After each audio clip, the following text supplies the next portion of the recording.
समस्त 12वीं कक्षा के विद्यार्थियों के लिए ये सबसे अच्छा और सबसे महत्वपूर्ण वीडियो है दोस्तों, जिनके पास संस्कृत विषय है। आज इसमें हम उच्च माध्यमिक परीक्षा मॉडल प्रश्न पत्र 2021 यानी कि संस्कृत का जो मॉडल पेपर है आपका 2021 का, किस प्रकार की जानकारी आपको इसमें मिलेगी दोस्तों। जो भी विद्यार्थी संस्कृत के विद्यार्थी हैं, आप इस पूरे वीडियो को देखें। यदि आप चाहते हो मॉडल पेपर का सॉल्यूशन, मॉडल पेपर को व्याख्या के साथ में समझना चाहते हो, आपके 2021 की बोर्ड की परीक्षा किस प्रकार की होगी, कैसे प्रश्न उसमें आएंगे, सारी जानकारी आप चाहते हो तो फटाफट चैनल को सब्सक्राइब कर लें और बेल आइकन को प्रेस कर लें, जिससे कि हर वीडियो आप तक पहुंच जाएगी सबसे पहले दोस्तों।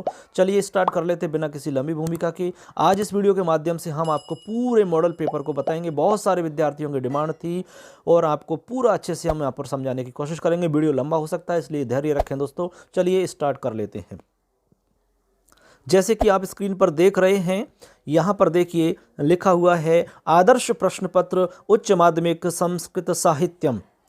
मतलब सीधा सा ये हुआ कि आपका जो बोर्ड का पेपर होगा वो इसी के आधार पर होगा। इसमें जिस प्रकार आपके प्रश्न दिए गए हैं, सेम इसी प्रकार का प्रश्न पत्र आपका बोर्ड की एग्जाम में होगा। ये आप फिक्स मान लीजिए, कोई भी अंतर इसमें आपके नहीं होगा। जितने प्रश्न इसमें आपको बताए गए हैं, 28 प्रश्न यहाँ पर आपके बताए जा रहे हैं। पहले प्रश्न में आपके किस प्रकार के सवाल आएंगे, दूसरा किस प्रकार का आएगा, ऐसे आपको 1 से 28 नंबर तक के सवालों को यहाँ पर बताया जाएगा, जो कि बोर्ड की पेपर में भी आपको इसी प्रकार का पेपर मिलेगा दोस्तों। चलिए स्टार्ट करते हैं। पूरा सॉल्यूशन आपको यहाँ पर मिलेगा।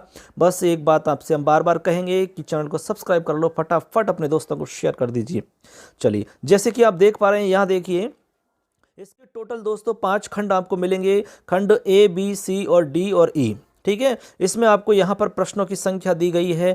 यहाँ पर आपको स्टार्टिंग में जो मिलेंगे वो मिलेंगे आपको यहाँ पर देखिए 20 नंबर के आपके प्रश्न होंगे। यहाँ पर देखिए कितने नंबर के हैं, 20 नंबर के हैं, यानी कि 20 प्रश्न आपके सामने रहेंगे, जो कि एक प्रश्न 1 नंबर का रहेगा। टोटल मिला के 20 नंबर के प्रश्न आपके आने वाले हैं। इसके बाद में आपके 2-2 नंबर के प्रश्न आएंगे, जो कि संख्या में 8 होंगे। ये आपके 16 नंबर के प्रश्न आएंगे। इसके बाद में आपके 4 नंबर का प्रश्न होगा, जो कि संख्या में 4 होंगे, यानी कि 16 नंबर के प्रश्न होंगे, 4-4 नंबर वाले। इसके बाद में 5 नंबर का सवाल होगा, जो कि संख्या में केवल 2 ही होंगे, जो कि आपके 10 नंबर के होंगे। इसके बाद में 3 प्रश्न आपके आएंगे 6-6 नंबर के हिसाब से, जो कि 18 नंबर के होंगे। टोटल आपके 80 नंबर के सवाल इसी प्रकार से आने वाले हैं। चलिए अब स्टार्ट करते हैं, आपके पूरे मॉडल पेपर को समझते हैं बहुत ही अच्छे प्रकार से, व्याख्या के साथ में। कौन सा पेपर, किस प्रश्न को कैसे आपको सॉल्व करना है, किस प्रश्न का उत्तर आपको कैसे लिखना है और कहां से आया है, चलिए पूरी डिटेल आपको मिलेगी। चलिए दोस्तों स्टार्ट कर लेते हैं। आप सुन रहे हैं, मैं आप सबका दोस्त लखनलाल माली। स्टार्ट करते हैं आज का पहला प्रश्न। हम चलते हैं। सबसे पहला जो प्रश्न है आपका बोर्ड के पेपर में इस प्रकार का आपका सवाल आएगा। यहाँ पर देखिए लिखा अधोलिखित प्रश्नानाम उत्तरस्य उचित क्रमाक्षरम स्व उत्तर पुस्तिकायाम लिखतु। मतलब अधोलिखित प्रश्नों के उत्तर उचित क्रमाक्षर में अपनी उत्तर पुस्तिका में लिखो, ऐसा आपसे कहा जा रहा है। यहाँ पर आपके जो प्रश्न है वो 10 प्रश्न हैं और एक प्रश्न 1 नंबर का है। कुल मिला के 10 नंबर के ये प्रश्न हैं। अब देखिए यहाँ पर हम पहला प्रश्न पढ़ते हैं। पहला सवाल है आपका ओम सहनावतु वाक्ये 9 पदस्य है अर्थः क। अब देखिए दोस्तों आपके सामने प्रश्न आ गया है। ओम सेनावतु वाक्य, जो आपको पता है ये कहाँ से आया है दोस्तों, ये आया है आपके पहले पार्ट से। ठीक है, पहले पार्ट में आपकी जो मंत्र दिए गए हैं वहाँ पर ये है ओम सेनावतु सेनौ भुनक्तु सवीर्यं करवावहे तेजस्विनावधीतमस्तु मा विद्विषावहि। वहाँ से आपसे ये पूछा जा रहा है। तो इसमें आपसे कहा जा रहा है कि इसमें यहाँ पर आपके 9 पद का क्या अर्थ है। तो यहाँ पर आपसे 9 पद का अर्थ पूछा जा रहा है। तो देखिए ऑप्शन है, डायरेक्ट हम उत्तर बता देते हैं आपको। इसका उत्तर होगा गुरु शिष्यौ। ठीक है, तो इसका उत्तर होगा गुरु शिष्यौ। इसमें जो 9 पद है, 9 पद का अर्थ होता है गुरु शिष्यौ। आप पूरा वीडियो देखना चाहते हो, इस मंत्र का अर्थ व्याख्या के साथ में समझना चाहते हो, तो हमारे इस चैनल पे आपको हमने पूरी डिटेल आपको दे रखी है। पूरे वीडियो आपको उपलब्ध है, चैनल पे जाकर आप देख सकते हो। इसमें तो सिर्फ और सिर्फ हम आपको उत्तर बताने वाले हैं। अब देखो अगला सवाल है आपका बड़वानलः कस्याग्नि कथ्यते है।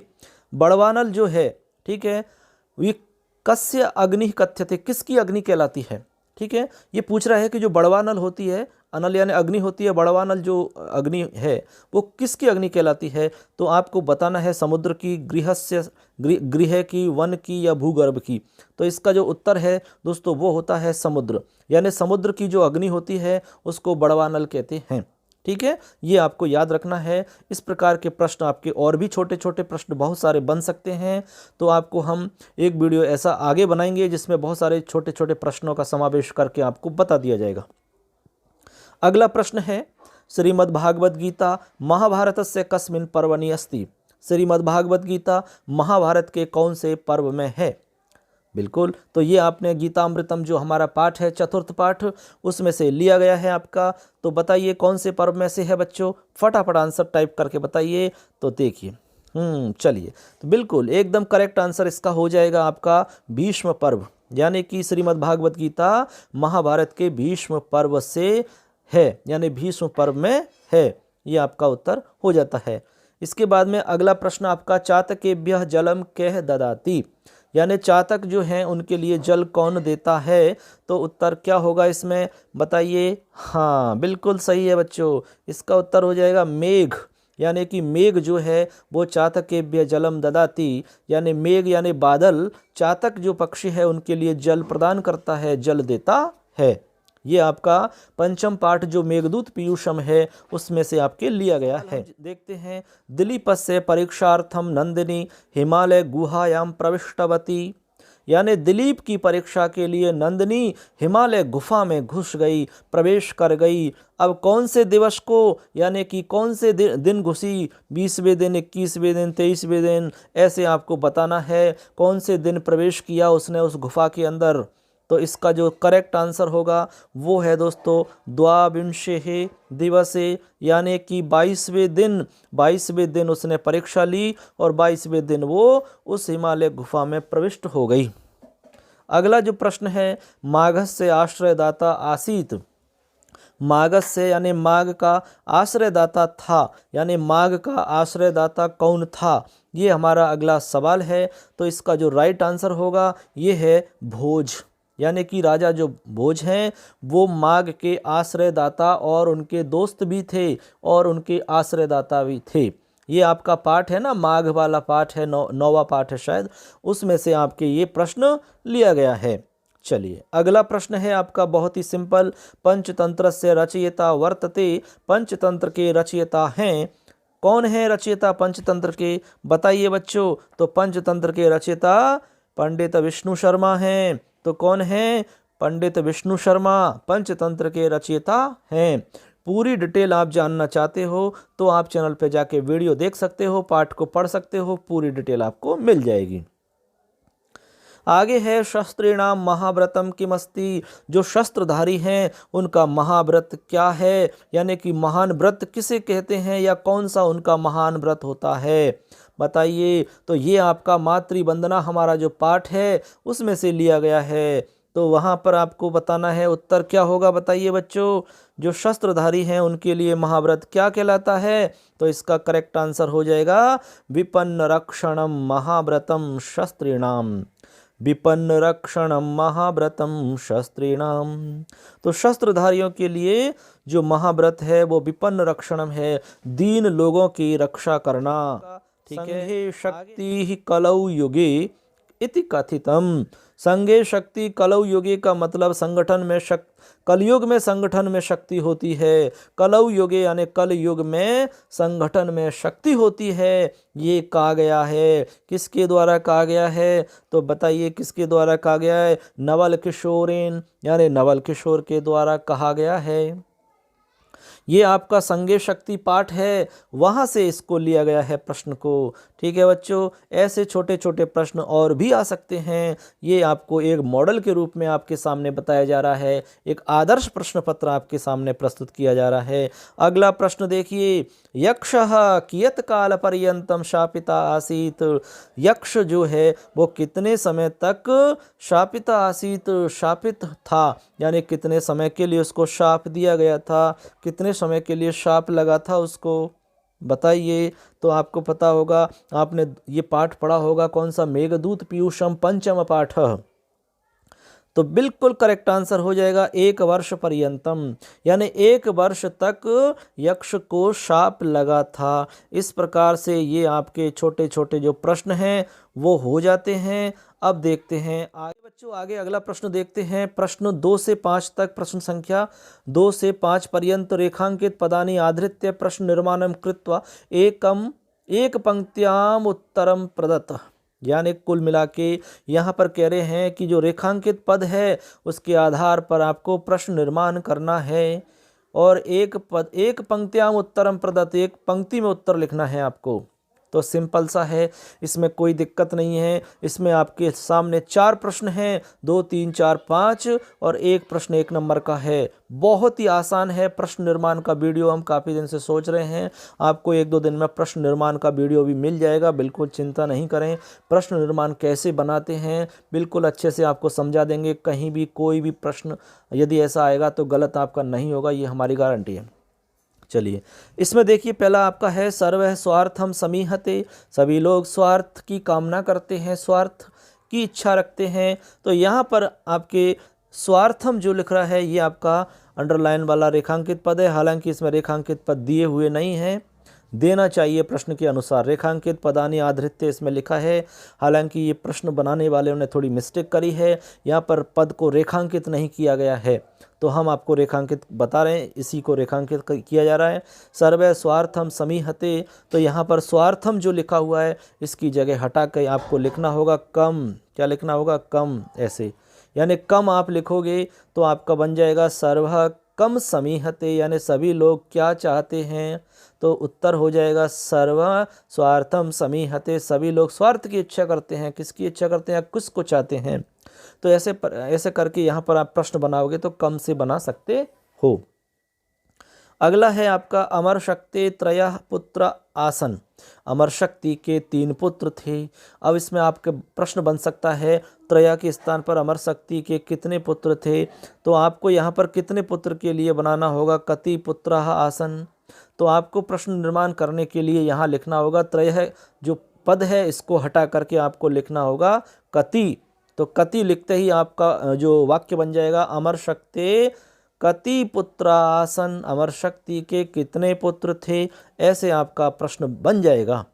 इसके बाद में अगला है न आत्मानम अवसादयेत।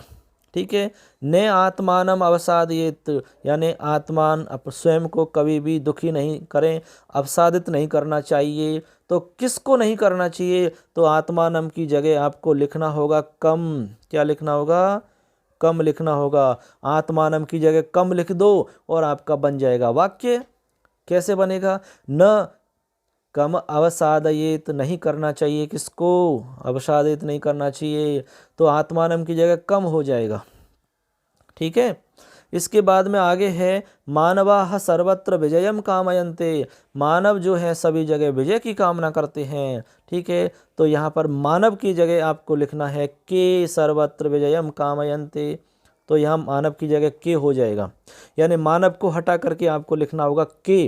ठीक है, तो इस प्रकार से आप प्रश्न निर्माण कर सकते हैं, प्रश्न बना सकते हैं, कहीं भी कोई दिक्कत नहीं आएगी। ठीक है, अब चलो ये प्रश्न आपका हो जाता है प्रश्न निर्माण वाला। अब इसके बाद में हम आगे देखते हैं। आगे इसमें अगला जो प्रश्न है उसमें क्या पूछा जा रहा है आपको। अब देखो, आपको पता लग गया होगा कि भाई इसमें प्रश्न निर्माण किस प्रकार के सवाल आपके पेपर में आएंगे और आपको ऐसे उनको सॉल्व करना है। अब चलो आगे देखते हैं। अगला जो प्रश्न है आपका, यहाँ से देखो 6 से लेके 8 पर्यंतम अधोलिखित पद्यांशेषु प्रयुक्त अलंकारस्य नामोल्लेखम कुरुताः। इसमें कह रहे हैं कि भाई जो अधोलिखित पद्यांश है वहाँ पर आपको अलंकार का नाम उल्लेख करना है, आपको नाम बताना है। तो यहाँ पर सबसे पहले 6 नंबर प्रश्न को हम देखते हैं। हंसी कृष्ण ते कीर्ति ही स्वर्गम गाम अवगाहते। यहाँ पर आपको क्या बताना है? अलंकार बताना है। तो अलंकार कौन सा होगा बच्चों? यहाँ पर हो जाएगा आपका उपमा अलंकार। कौन सा अलंकार है? उपमा। अब आप अलंकार यदि पूरे ढंग से पढ़ना चाहते हो, यदि आप पीडीएफ में नोट्स चाहते हो, तो आप अपना नाम लिख करके, ज़िले का नाम और स्कूल का नाम लिख के हमें जो डिस्प्ले हो रहे हैं स्क्रीन पर नंबर, उस पर आप हमें भेज दीजिए। आपको पीडीएफ नोट्स मिल जाएंगे। जितने भी अलंकार हैं आपके, उनके सबके नोट्स मिल जाएंगे पीडीएफ में भी और वीडियो के रूप में, दोनों तरीक़ा से आपको नोट्स मिल जाएंगे। तो इसमें हंसी कृष्ण ते कीर्ति स्वर्गम गाव अवगाहते में उपमा अलंकार होगा। कौन सा अलंकार है बच्चों? उपमा अलंकार है। बिल्कुल, आपको सिर्फ अलंकार का नाम उल्लेख करना है, 1 नंबर आपको मिल जाएगा। अगला है 7 नंबर का सवाल, बधाय वध्यस्य शरम शरण्याः, वधाय वध्यस्य शरम शरण्याः। तो यहाँ पर आपका जो अलंकार होगा वो होगा अनुप्रास। कौन सा अलंकार होगा बच्चों? अनुप्रास अलंकार है यहाँ पर। ठीक है, तो दूसरे वाले उदाहरण में यानी कि 7 नंबर जो प्रश्न है आपका, इसका उत्तर होगा अनुप्रास अलंकार। कौन सा होगा? अनुप्रास अलंकार। पूरी डिटेल से पढ़ना चाहते हो तो आप वीडियो देखिए, उसमें पूरी डिटेल आपको मिल जाएगी। ठीक है, इसके बाद में आपका 8 नंबर का सवाल है, संसार विषवृक्षस्य द्वे रसवत्फले, संसार विषवृक्षस्य द्वे रसवत्फले, द्वे एव रसवत्फले है वो। हालांकि इसमें लिखने वाले ने थोड़ा मिस्टेक कर दी है, सही नहीं लिखा है। इस जो उदाहरण है वो सही ये है, संसार विषवृक्षस्य द्वे एव रसवत्फले, एव और आएगा इसमें, जो कि इसमें है नहीं है। ठीक है, लिखने में प्रिंट में मिस्टेक हुई है ये। तो यहाँ पर कुल मिला के हमें बताना है क्या अलंकार। तो दोस्तों यहाँ पर हो जाएगा रूपक अलंकार। तो 8वें नंबर का जो प्रश्न है इसमें रूपक अलंकार होगा, तो आपको ध्यान रख लेना है। 6 नंबर का प्रश्न में आपको उपमा अलंकार बताना है। 7 नंबर के जो आपका है उसमें अनुप्रास अलंकार, और 8 नंबर वाला जो है संसार विषवृक्षस्य, इसमें आपका कौन सा अलंकार होगा बच्चों? रूपक अलंकार हो जाएगा। इस प्रकार आपके अलंकार वाले प्रश्न हो जाते हैं। और इससे पहले हमने देखा था प्रश्न निर्माण का। अब देखते हैं आगे क्या पूछा जा रहा है बच्चों। यहाँ पर देखिए 9 से लेकर के 11 पर्यंत रिक्त स्थानम पूरयित्वा स्व उत्तर पुस्तिकायाम उत्तरम लिखत। यानी अब आपके जो 9 से लेकर 11 नंबर के जो प्रश्न आने वाले हैं बोर्ड के पेपर में, वो आपके रिक्त स्थान वाले आएंगे। तो रिक्त स्थान वाले कहीं से भी पूछा जा सकता है, लेकिन मोस्टली इसमें जहाँ पर ज़्यादा कुछ सूक्ति दे रखी हो या कोई विशेष पंक्ति हो, उनको आपको ध्यान में रखना होगा हर पाठ से, क्योंकि वहाँ से ये प्रश्न आपके पूछे जाने की पूरी संभावना रहती है। वहीं से ये प्रश्न आपके पूछे जाते हैं, इसलिए आपको अच्छे से समझना है और अच्छे से उसका ध्यान रखना है। चलिए इसमें हम देखते हैं सबसे पहला जो सवाल है 9 नंबर का प्रश्न। तो यहाँ लिखा हुआ है स्ववीर्य गुप्ता ही। अब पहले तो आपको ये पता लगाना है कि भी ये आया कहाँ से है। तो बच्चों ये आया है आपका जो नंदिनी कथा है, हमारा पाठ सप्तमहा पाठ है नंदिनी कथा, उसी नंदिनी कथा पाठ से ये आपके पूछा गया है। आप पाठ पढ़ोगे तो आपको समझ में आ जाएगा। उस पाठ के अंदर एक पंक्ति आती है नैचान्यतः, उसमें एक पंक्ति लिखी है, वहाँ पर आप देखेंगे तो पंक्ति है आपकी नैचान्यस्तस्य शरीर रक्षा स्ववीर्य गुप्ता ही मनुः प्रसूति। तो वहाँ पर आपके मनुः प्रसूति आएगा। यहाँ लिख रहा है स्ववीर्य गुप्ता ही मनो प्रसूति। क्या आएगा? मनो प्रसूति आएगा, ऐसे मनो प्रसूति ही ऐसे आएगा, मनो प्रसूति ही। तो ये आपको यहाँ खाली जगह में भरना होगा। अब आपका वाक्य बन जाएगा स्ववीर्य गुप्ता ही मनो प्रसूति। इस प्रकार से आपको लिख देना है। और इसका जो मतलब है बिल्कुल सीधा सा सिंपल है। वहाँ पर आप पढ़ोगे तो आपको पता लगेगा, वहाँ लिखा है कि अन्य किसी के द्वारा उसके शरीर की रक्षा करने की आवश्यकता नहीं है, क्योंकि मनु की संतान अपने स्वयं के पुरुषार्थ से ही संरक्षित होती है, स्वयं के पुरुषार्थ से ही स्वयं की रक्षा करती है। ये यहाँ पर इसका मतलब है। क्या मतलब है? मनु की संतान अपने स्वयं के पुरुषार्थ से ही संरक्षित होती है, ऐसा इसका मतलब है। जब आप पाठ पढ़ोगे तो ये पूरी डिटेल आपको मिल जाएगी। आप पाठ वीडियो के रूप में देख सकते हो, कंप्लीट जानकारी आपको मिल जाएगी। चैनल को सब्सक्राइब करें। चलिए अब देखते हैं 10 नंबर का प्रश्न। 10 नंबर का प्रश्न है योगस्तः कुरु कर्माणि। अब देखो ये कहाँ से आया? गीतामृतम पाठ से आया है। तो गीतामृतम जो पाठ है हमारा, वहाँ से इस पूछा गया आपसे। बिल्कुल सिंपल सा है। तो योगस्तः कुरु कर्माणि संघम त्यक्त्वा धनंजय, ये आपसे कहा गया है। श्लोक आप पढ़ोगे तो बिल्कुल समझ में आ जाएगा अच्छे से कि योगस्तः कुरु कर्माणि, योग में स्थित होकर के कर्म करो। हे धनंजय, योग में स्थित होकर के कर्म करो और संघम त्यक्त्वा, किसको छोड़ करके, संघम यानी आसक्ति को त्याग करके। तो यहाँ पर जो खाली जगह है यहाँ पर आ जाएगा संघम, क्या आएगा, ऐसे आ जाएगा संघम त्यक्त्वा, ऐसे संघम त्यक्त्वा आपको यहाँ लिखना है। तो आपका बन जाएगा योगस्था कुरु कर्माणि संघम त्यक्त्वा धनंजय। इस प्रकार से आपको यहाँ पर लिख देना है, तो कोई प्रॉब्लम नहीं है, ये आप कर लोगे आराम से। ये तो आपका श्लोक है जो कि आपके गीतामृतम पाठ में चलता है। इस प्रकार यहाँ आ जाएगा मनोप्रसूति और दूसरे में आ जाएगा आपका संघम त्यक्त्वा। अब देखो 11 नंबर का सवाल, इसमें लिखा है विशेषेण राज्ञाम ही तेषामुपदेष्टाराः, ऐसा लिखा है यहाँ पर, ठीक है। अब देखो ये जो पार्ट है आपका, ये जो प्रश्न आया है ये है आपका दूसरे नंबर का पाठ, यानी गुरुपदेश जो पाठ है वहाँ से ये पंक्ति ली गई है। लास्ट में एक जगह लिखा हुआ है वहाँ पर कि विशेष रूप से जो राजा लोग हैं उनके लिए उपदेश देना बहुत ही बिरला होता है, हर कोई उनको उपदेश नहीं दे सकता है। तो यहाँ पर रिक्त स्थान में आएगा विरला, क्या आएगा, विरला आएगा इस जगह ऐसे, तो विरला ही, ये आपको खाली जगह में भरना है। विशेषण राज्ञाम बिरला ही तेषाम उपदिष्टाराः, ठीक है, ये आपको यहाँ पर लिख देना है। ऐसे करके आपके 9 से 11 तक के प्रश्न हो जाते हैं। रिक्त स्थान वाला प्रश्न आपका पूरा हो जाता है। ऐसे करके आपको ये एक एक नंबर के प्रश्न करने होते हैं बच्चों, कोई तकलीफ नहीं है किसी भी तरह की, आराम से आप कर सकते हो। अब चलते हैं आगे अगले सवाल की तरफ बच्चों। अब आने वाले जो सवाल होंगे वो आपके होंगे साहित्य पर आधारित। अब देखिए साहित्य पर आधारित हैं तो साहित्य के PDF नोट्स हमने कंप्लीट बच्चों को उपलब्ध करवाए हैं। आप चाहते हैं तो आप भी हमें डिटेल अपनी लिख करके और हमें भेज सकते हैं, आपको भी नोट्स मिल जाएंगे। इसके अलावा वैदिक साहित्य के अलग से हमने संस्कृत भाषा में नोट्स तैयार किए हैं, वो भी बहुत सारे विद्यार्थियों को मिल गए हैं। आप चाहते हो तो आप भी प्राप्त कर सकते हो। चलिए अब देखो 12 नंबर का जो प्रश्न है वो है इंद्र विजयम रचनाकारस्य किम नाम अस्ति। इंद्र विजयम जो रचना है उसके रचनाकार कौन है, ये हमारा प्रश्न है। तो आपको यदि आपने किताब पढ़ी होगी, हमारे नोट्स आपने पढ़े होंगे, हमारा वीडियो आपने देखा होगा, तो आपको ये आराम से आप कर लोगे, कहीं दिक्कत नहीं आएगी। चलिए इसका उत्तर हो जाएगा बच्चों पंडित मधुसूदन ओझा। तो इसका उत्तर होगा पंडित मधुसूदन ओझा। क्या उत्तर होगा, पंडित मधुसूदन ओझा, ठीक है। ये आपका 12 नंबर का जो सवाल है इसका उत्तर हो जाएगा पंडित मधुसूदन ओझा, ठीक। अब चलते हैं अगले सवाल की तरफ। अगला सवाल है 13 नंबर का सवाल। 13 नंबर का सवाल है डॉक्टर हरिराम आचार्य कविता रचना कार्य हेतु केन पुरस्कारेण पुरस्कृताः। मतलब हुआ डॉक्टर हरिराम आचार्य कविता रचना कार्य के लिए कौन से पुरस्कार से पुरस्कृत हुए, यानी उन्होंने कविता रचना की ना, तो वो इस कविता रचना कार्य के लिए कौन से पुरस्कार से सम्मानित हुए। बहुत ही अच्छा प्रश्न है और इसका उत्तर हो जाएगा मीरा पुरस्कार। क्या उत्तर होगा बच्चों, मीरा पुरस्कार।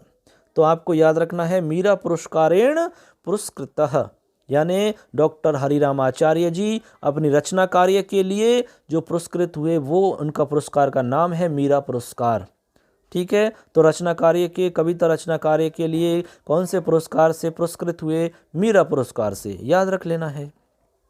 अब देखते हैं आगे 14 नंबर का प्रश्न है मुद्रा राक्षस इति नाटकम कतिषु अंकेषु विभक्तमस्ति। मुद्रा राक्षस जो नाटक है वो कितने अंकों में विभक्त है। तो इसका उत्तर एकदम सीधा सिंपल है, 7 अंकों में विभक्त है। इसमें कुल 7 अंक हैं। हमने अभी एक वीडियो बनाया था जिसमें हमने 7 अंकों की डिटेल आपको बताई थी, मुद्रा राक्षस की पूरी डिटेल आपको बताई थी, और जो संस्कृत में है उसके बारे में भी आपको वीडियो कल उपलब्ध हो जाएगा, ठीक है दोस्तों। तो चलिए इस प्रकार इसका उत्तर हो जाएगा कितने अंकों में विभक्त है, 7 अंकों में। अगला प्रश्न है 15 नंबर का। डॉक्टर नारायण शास्त्री कांकर पंडितस्य पितुः का नाम अस्ति। यानी डॉक्टर नारायण शास्त्री कांकर जो पंडित हैं उनके पिता का नाम है, यानी उनके पिता का नाम क्या है। तो एकदम सिंपल है, इनके पिता का नाम नवल किशोर शास्त्री जी है। यानी नारायण शास्त्री कांकर के पिता का नाम नवल किशोर जी है। क्या नाम है, नवल किशोर शास्त्री। बस उत्तर होगा नवल किशोर शास्त्री, ठीक है, ये आपके 15 नंबर के प्रश्न का उत्तर हो जाता है।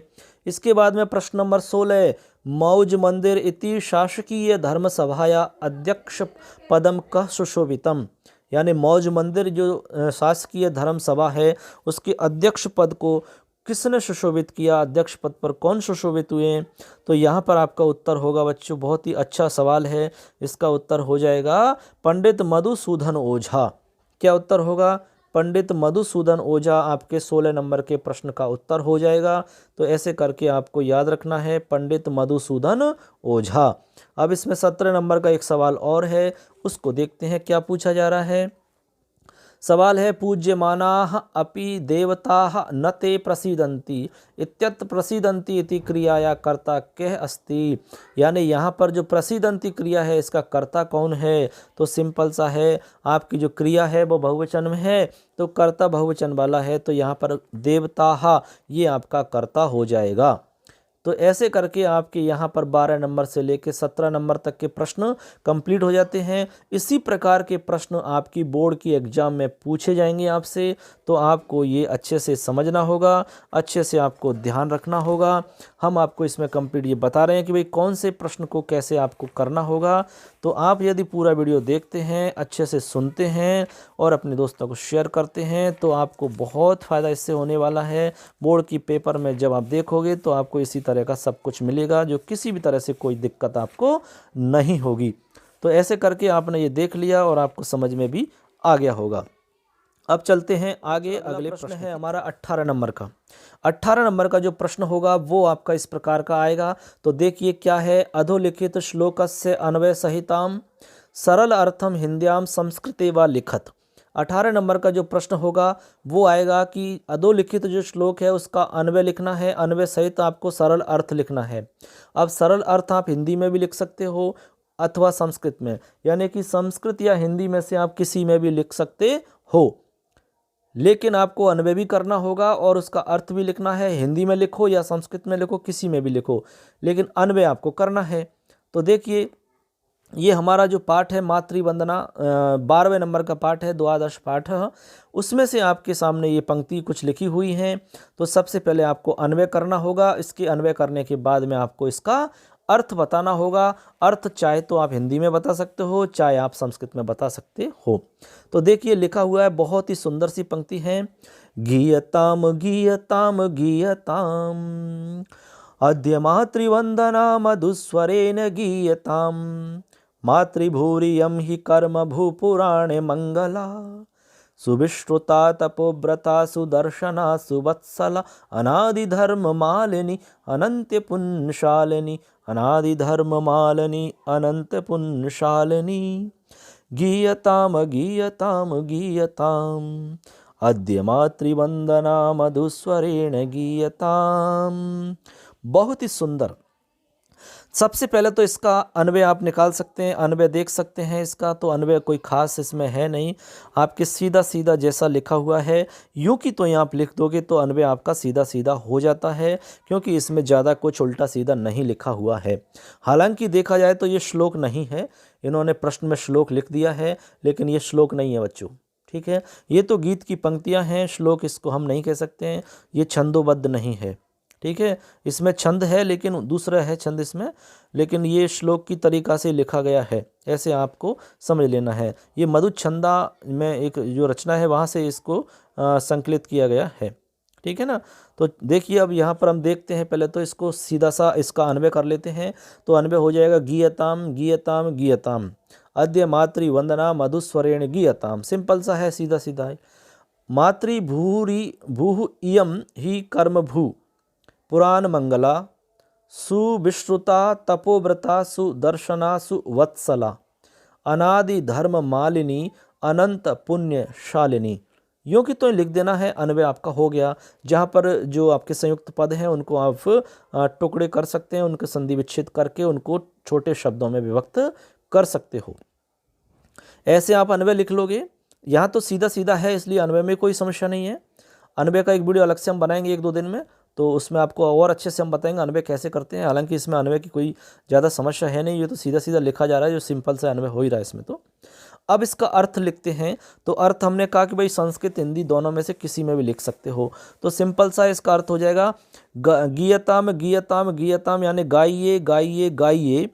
अद्य मातृवंदना मधुस्वरेण गीयताम। अद्य यानी आज, मातृवंदना यानी माता की वंदना या मातृभूमि की वंदना, मधुस्वरेण गीयताम यानी मधुस्वर में गाइए। आज मातृभूमि की वंदना मधुस्वर से गाइए।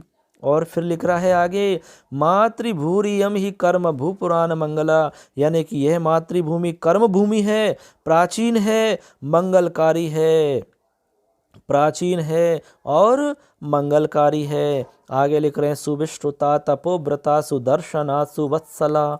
और आगे लिखते हैं मंगलकारी है, सुविख्यात है, तपोमयी है, सुंदर दर्शनों वाली है, अनादि धर्म में अनंत पुण्यशालिनी और अनंत पुण्यशालिनी है। ठीक है, यहाँ तक इसमें लिखा हुआ है। अनादि धर्म मालिनी है, अनंत पुण्यशालिनी है, यहाँ तक इसमें लिखा गया है। ये इसका अर्थ हो जाता है। इतना आपको लिखना है, आपका 2 नंबर का कार्य हो जाएगा। तो सिंपल सा है। कुल मिला के आपको अन्वय करना होगा पहले, उसके बाद में अर्थ लिखना है। अर्थ जैसे कि हमने बताया है। तो आप क्या करेंगे, वीडियो देखेंगे, सारे के सारे अच्छे से सुनेंगे, आपको अर्थ स्पष्ट हो जाएगा, क्लियर हो जाएगा, कहीं कोई तकलीफ नहीं होगी। चलिए अगले प्रश्न की तरफ चलते हैं बच्चों। अगला प्रश्न है 19 नंबर प्रश्न। लिखा हुआ है अधोलिखित कस्यचिद एकस्य अलंकारस्य लक्षण उदाहरणे लिखत। तो यहाँ पर आपसे पूछा जा रहा है कि इनमें से कोई एक अलंकार का आपको लक्षण उदाहरण लिखना है। तो प्रश्न कोई कठिन नहीं है, एकदम सिंपल सा है। तो आपसे कहा जा रहा है कि एक लक्षण लिखना है किस अलंकार में। यहाँ 2 अलंकार दे रखे हैं, इनमें से आपको जो भी आता है उसका लक्षण उदाहरण आपको लिख देना है। तो यहाँ तो बताने की आवश्यकता है ही नहीं आपको। यमक का आता है तो यमक का लिख दो आप, उपमा का आता है तो उपमा का लिख दो, यमपला ये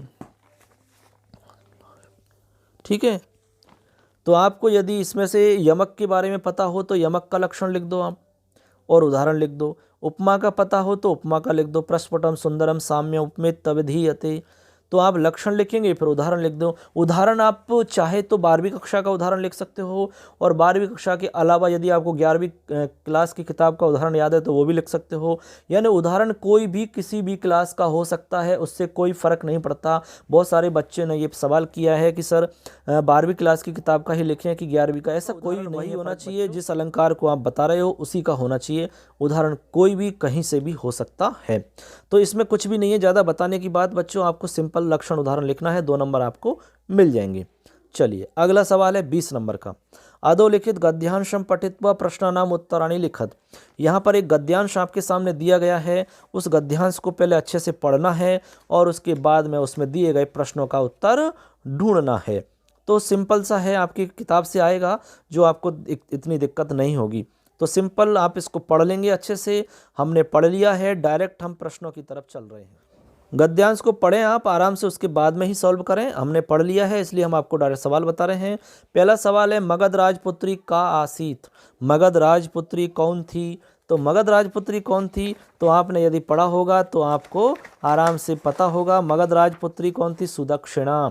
मगध राजपुत्री सुदक्षिणा आसीत। एक पदेन उत्तरद। कोष्टक में निर्देश दिया है कि एक पद में उत्तर लिखना है, तो आपको एक पद में ही उत्तर लिखना है, 1 नंबर आपको मिल जाएंगे। तो यहाँ लिखना है मगध राजपुत्री का आसीत, यहाँ लिखना है सीधा सा सुदक्षिणा। आपका उत्तर सही हो गया। इसके बाद में अगला प्रश्न है वशिष्ठ है कस्य कुल गुरु आसीत। वशिष्ठ किसके कुल गुरु थे? यहाँ लिख रहा है पूर्ण वाक्य उत्तर। पूर्ण वाक्य में उत्तर देना, पूरा वाक्य आपको लिखना है। तो पहले तो आप ये ध्यान रखना है कि भाई जो वशिष्ठ थे वो किसके कुल गुरु थे? हाँ, राजा दिलीप के कुल गुरु थे। तो आपका उत्तर हो जाएगा वशिष्ठ है दिलीपस्य कुल गुरु आसीत। तो यहाँ उत्तर लिखना है। तो वशिष्ठ है दिलीपस्य कुलगुरु आसीत, कस्य की जगह दिलीपस्य लिख देना है और उत्तर आपका हो जाएगा कंप्लीट, कोई परेशानी नहीं है। ठीक है, लिख दोगे, कोई समस्या नहीं। इसके बाद में अगला है लोक ललाम है दिलीप इत्यत्र विशेषण पदम किमस्ति। तो यहाँ पर देखो दिलीप लोक ललाम, तो लोक ललाम जो शब्द है आपका वो दिलीप का आपका विशेषण है। तो ये आपका लोक ललाम जो है विशेषण पद है। ठीक है, और दिलीप आपका विशेष्य पद है। तो लोक ललामा जो है वो आपका विशेषण पद हो जाएगा, और यदि विशेष्य पद पूछते तो आपका दिलीप उत्तर हो जाता। ठीक है, ये आपको समझ में आना चाहिए। इसके बाद में समुद्र इत्यस्य पर्याय पदम गद्यांशात चित्वा लिखत, यानी समुद्र जो आपका पद है इसका पर्याय पद लिखना है गद्यांश में से ढूंढ करके। तो गद्यांश में ढूंढोगे समुद्र का पर्यायवाची तो आपको मिलेगा सबसे पहले पयोधी। पयोधी लिखा है स्टार्टिंग में, आप पहले गद्यांश को पढ़ो अच्छे से तो आपको मिल जाएगा।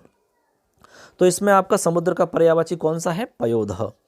एक तो ये है आपका। अथवा में आपको दूसरा भी दिया है, ये करना चाहो तो ये भी कर सकते हो। ये आपका गुरु उपदेश पाठ से लिया गया है, ठीक है। तो इसको भी आप देख सकते हो, इसके उत्तर भी हम आपको बता देते हैं, आप चाहो तो ये भी कर सकते हो, ठीक है। देखिए यहाँ पर लिखा है आपके पहला प्रश्न नंबर 1 है बच्चों, ये आप इसको पहले पढ़ लेंगे आराम से। यहाँ से भवादृशाए भवन्ति भाजनान्योपदेशानाम, इसको पढ़ लेंगे अच्छे से 4-5 लाइनों को। उसके बाद में दिए गए प्रश्नों को सॉल्व करने की कोशिश आपको करनी है। तो देखिए सबसे पहले हम देखते हैं इसमें पहला सवाल। पहला सवाल है इसका, उपदेश गुणाः कुत्र सुखेन प्रविशन्ति। उपदेश गुण जो हैं वो कहाँ पर सुखपूर्वक प्रवेश कर जाते हैं, यानी सुखपूर्वक प्रवेश करते हैं। इसमें लिख रहा है पूर्ण वाक्येन उत्तरम दीयताम, पूर्ण वाक्य में उत्तर देना है। तो जो उपदेश हैं, उपदेश गुण हैं, वो कहाँ पर सुखेन प्रविशन्ति, कहाँ पर सुख रूप से प्रवेश करते हैं। तो आप ऐसा करो सीधा सा, आप सिंपल, यदि आपको समझ में नहीं आता है तो आप तो सीधी ये लाइन उतार देंगे, तब भी आपका उत्तर हो जाएगा। तो आप यहाँ से लिख देंगे, देखिए, अपगत मले ही मनसी स्फटिक मणाविव रजनी करभगस्तयो विशन्ति सुखेनोपदेश गुणाः। ये आपका उत्तर हो जाएगा। ये पंक्ति आप लिख देंगे सिंपल सा, आपका उत्तर हो जाएगा पूरा का पूरा पूर्ण वाक्य में, ठीक है। तो ये हो जाएगा आपका सुखेनोपदेश गुणाः प्रविशन्ति, ठीक है, रजनी करभगस्तयो विशन्ति, ये पूरा उत्तर हो जाता है। इसके बाद में अगला प्रश्न है, अभव्यस्य श्रवणस्थितं गुरुवचनं किम उपजनयति। गुरुवचनं किम उपजनयति। तो यहाँ देखिए आपका अभव्यस्य श्रवणस्थितं गुरुवचनं किम उपजनयति। तो यहाँ से आपका मिल जाएगा, देखो, गुरुवचनं मलिनमपि सलिलमिव महदुपजनयति श्रवणस्थितं शूलमभ्यस्य। शूलमभ्यस्य, ये लाइन लिख दो आप, सीधा सा सिंपल है, आपका उत्तर हो जाएगा, ठीक है। आपका उत्तर बिल्कुल सही हो जाएगा और 1 नंबर मिल जाएगा। इसके बाद में आगे है, भवादृशा ये भवन्ति भाजनान्युपदेशानाम इत्यत्र भवादृशाः इत्ययं शब्दः कस्य कृते प्रयुक्ताः। भवादृशाः जो आपका जो पद है ये किसके लिए प्रयोग हुआ है? तो ये प्रयोग हुआ है किसके लिए? चंद्रापीडस्य कृते, चंद्रापीड के लिए प्रयोग में किया गया है, ठीक है। भवादृशा यानी आप जैसे लोगों के लिए, आप जैसे लोग ही इन भाजन्य उपदेशा नाम, यानी इन उपदेशों के आप लोग ही योग्य हो, भाजन हो इसके। भवादृशा ये भवन्ति भाजनान्य उपदेशा नाम, इस प्रकार के उपदेशों के आप लोग ही, आप जैसे ही इसके योग्य होते हैं। ये हम किससे कह रहे हैं? चंद्रापीड से कह रहे हैं। इसमें सुखनाथ जो उपदेश दे रहे हैं वो चंद्रापीड को दे रहे हैं। तो भवादृशा शब्द यहाँ चंद्रापीड के लिए प्रयोग किया गया है। फिर आगे लिख रहे हैं इसी में, किमर्थम चायम उपदेश योग्य अस्ति, और किस लिए वह उपदेश योग्य है। तो इसमें आप लिख सकते हैं उपदेश योग्य क्यों है। पूरे पाठ को पढ़ोगे तो आपको याद रहेगा, क्योंकि वो सारी विद्याओं का अध्ययन करके आया है, सभी प्रकार का ज्ञान उसने प्राप्त कर लिया है, नवीन है यानी कि नव यौवन है उसका, और अच्छे से सारा कुछ उसको ज्ञान है, व्यवहारिक ज्ञान है, पूरे ग्रंथों का ज्ञान करके आया है, ब्रह्मचर्य का उसने पालन किया है।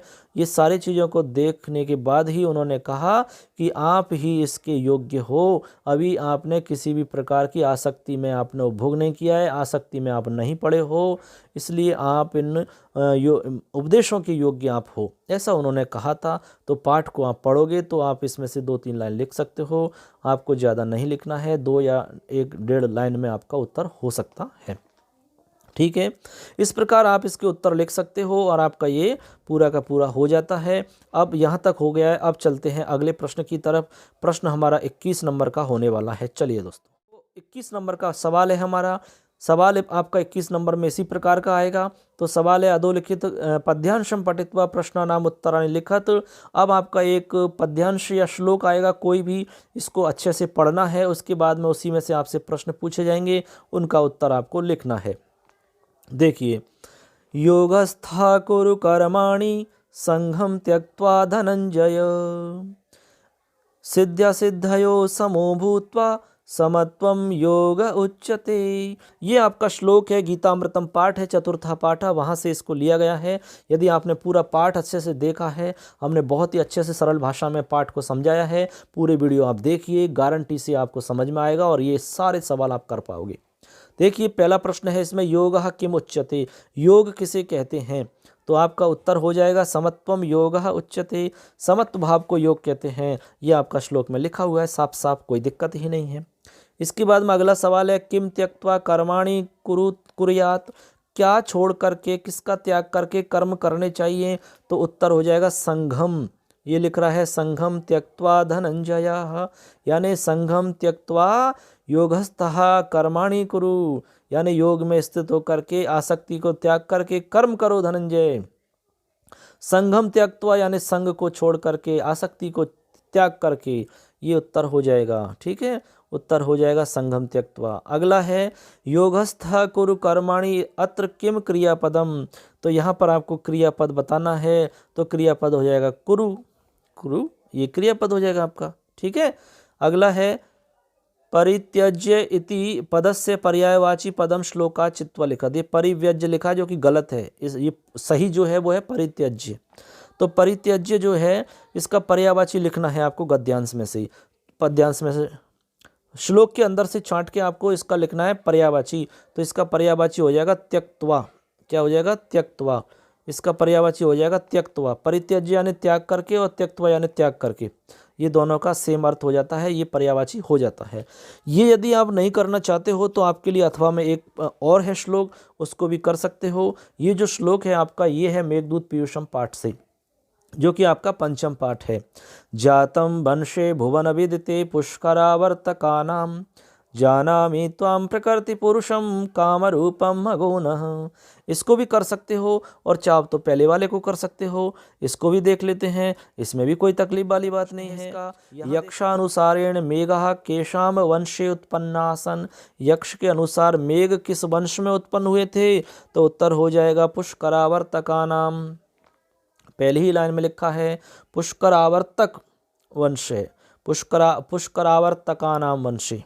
ठीक है, ये उत्तर हो जाएगा। इसके बाद में है दूरबंधो गतोरहम इत्यत्र दूरबंधु शब्द से कह अभिप्रायः। दूरबंधु शब्द का अभिप्राय है कि इसका आपको संस्कृत में लिख सकते हो, पत्नी वियुक्तः दूरे बंधु भार्या यस्य से यक्षः, यानी कि जो अपनी पत्नी वियुक्तः दूरे बंधु भार्या यस्य सह, यानी कुल मिला के इसका अर्थ ऐसे लिख सकते हो। और डायरेक्ट आप इसका जो मीन है यहाँ पर वो यक्ष के लिए प्रयोग किया गया है। यहाँ पर यक्ष के लिए कहा गया है जो अपनी पत्नी से वियुक्त है, यानी पत्नी से दूर है वियोग में। ठीक है, दूरे बंधु गतो हम, यानी जो दूरे बंधु भार्या यस्य से, ठीक है, उसको कहते हैं दूरे बंधु गतो हम। कुल मिला के यक्ष के लिए यहाँ पर प्रयोग में लिखा है। यदि आप डायरेक्ट यक्ष लिखते हो तब भी आपके नंबर मिल सकते हैं, हो सकता है कुछ नंबर काट दे, लेकिन आप पहले ऐसे लिखोगे पत्नी वियुक्तः दूरे बंधु भार्या यस्य से दूर बंधुर गतो। ठीक है, तब आपको पूरा नंबर मिलेगा। यक्ष भी इसमें लिख सकते हो, यक्ष का नाम भी आप बता सकते हो, ऐसे आपको बताना है। आगे लिख रहा है यांचा हम होगा परम अधिगुणे नाधमे लब्ध कामा इति सूक्ति वाक्यम व्याख्यायत। इस सूक्ति वाक्य की आपको व्याख्या करनी है। तो सूक्ति वाक्य एकदम सिंपल सा है, आप पांचवें पाठ को पढ़ो, प्रत्येक श्लोक को देखो तो आपको ये सूक्ति अच्छे से समझ में आएगी। इसमें कह रहे हैं कि यांचा हम होगा परम अधिगुणे नाधमे लब्ध कामा, हम कह रहे हैं कि श्रेष्ठ व्यक्ति से की गई याचना, की गई कामना यदि विफल हो जाती है तब भी श्रेष्ठ है, तब भी अच्छी मानी जाती है। लेकिन अधम व्यक्ति से की गई याचना सफल होने पर भी सफल नहीं मानी जाती, तब भी वो अच्छी नहीं मानी जाती, व्यर्थ मानी जाती है। इसलिए अच्छे व्यक्ति से यदि कामना करते हो और वो कामना पूरी नहीं भी होती है तब भी कोई दिक्कत वाली बात नहीं मानी जाती, तब भी कोई दिक्कत नहीं होती है। लेकिन कोई दुष्ट व्यक्ति से आप कामना करते हो और वो कामना आपकी पूरी भी हो जाती है तब भी वो श्रेष्ठ नहीं मानी गई, श्रेष्ठ नहीं बताया गया है। ये यहाँ पर इसका मतलब है बच्चों। तो यहाँ तक आप समझ गए। 22 नंबर का सवाल है अधोलिखित अपठित गद्यांशम पठित्वा उत्तराणि लिखत। यहाँ पर आपके सामने अपठित गद्यांश आएंगे जो कि 2 आएंगे आपके, आपको दोनों को पढ़ना है और उसमें से आपको उत्तर छांटना है। मैंने ये पढ़ लिए हैं, आप भी पढ़ लेना अच्छे से। 4 नंबर का मामला है। अब डायरेक्ट प्रश्नों की तरफ चलते हैं। पहला प्रश्न है भाग्यम फलति सर्वत्र न तो विद्या न च पौरुषम, यानी भाग्य फलता है सभी जगह, न तो विद्या न ही पौरुष। इति के कथयंती, ये कौन कहते हैं, ऐसा कौन कहते हैं। तो इसका सिंपल उत्तर हो जाएगा, एक पद में उत्तर देना है। जब आप पूरे गद्यांश को पढ़ लोगे तो आपको मिल जाएगा। देखो यहाँ मिल गया, ये यहाँ मिल गया, भाग्यवादिनाः अपरे पुरुषार्थशीलाः। तो इसका उत्तर यहाँ से होगा, देखो भाग्यवादिनाः कथयन्ति यत भाग्यम फलति सर्वत्र न तो विद्या न च पौरुषम इति। तो उत्तर हो जाएगा भाग्यवादिना, यानी भाग्यवादी लोग ही ऐसा कहते हैं। ठीक है, इसके बाद में आगे है अभीष्ट पदार्थानाम सुखम आप तो मुख्यम साधनम किम भवति। अभीष्ट पदार्थों का सुख अभीष्ट पदार्थों का सुख प्राप्त करने का मुख्य साधन क्या है। ठीक है, प्राप्त करने का मुख्य साधन किसे माना जाता है, तो मुख्य साधन माना जाता है उद्योग को, परिश्रम को। तो उत्तर हो जाएगा उद्योगम। ये लिखा हुआ है यहाँ, देखिए आप इसको पढ़ोगे तो यहाँ मिल जाएगा आपको। देखिए कहाँ मिल रहा है, ये मिल रहा, ये देखो यहाँ से देखिए, यहाँ अभिष्ट पदार्थानाम सुखम आप तुम उद्योगम एव मुख्य साधनम, ये आपकी लास्ट वाली पंक्ति में मिल गया ना। ये आप तुम उद्योग एव मुख्य साधनम, तो मुख्य साधन क्या है, उद्योगम। ये आपका आंसर हो जाता है। अगला है द्विविधा जना इत्यत्र विशेषण विशिष्य पदम किम, यहाँ विशेषण विशिष्य पद आपको बताना है। तो यहाँ पर देखिए द्विविधा जो लिख रहा है ये तो विशेषण है, और जना ये आपका विशेष्य पद है। ठीक है, विशेषण और विशेष्य आपका हो जाता है। इसके बाद में पुरुषार्थशालिना किम वदंती, पुरुषार्थशाली जो लोग हैं वो क्या बोलते हैं। तो पुरुषार्थशाली बोलते हैं यत उन्नति ही पुरुषार्थेन भवति, तो पुरुषार्थशाली बोलते हैं। तो ये आप इसमें से देख सकते हो, यहाँ देखो ये लिख रहा है पुरुषार्थशालिना वदन्ति यत उन्नति ही पुरुषार्थेन भवति। वो कहते हैं कि उन्नति पुरुषार्थ से ही होती है। ऐसा कौन बोलते हैं, पुरुषार्थशाली बोलते हैं। तो आपकी ये इस पंक्ति में मिल रहा है, यहाँ देखिए ये आराम से आप इस पंक्ति में देख सकते हो, यहाँ पर लिखा हुआ है साफ साफ, ये देखिए। ठीक है, ऐसे करके आप गद्यांश को आराम से पढ़िए, आराम से कर सकते हो। 4 नंबर का मैटर है जो आराम से करोगे आप, कोई दिक्कत नहीं आएगी। अथवा में भी दिया हुआ है दूसरा, उसको पढ़ के उसके भी उत्तर देख सकते हो। अब चलते हैं 23 नंबर के सवाल की तरफ। 23 नंबर का सवाल देखिए, इसको भी आपको अच्छे से पढ़ना है। ये भी आपका गद्यांश है, गद्यांश को पहले ढंग से पढ़िए, उसके बाद में ही आपको उत्तर देना है। तो देखो मैं इसको पढ़ चुका हूँ, आप इसको अच्छे से पढ़ लेना। मैं डायरेक्ट प्रश्न की तरफ चलता हूँ।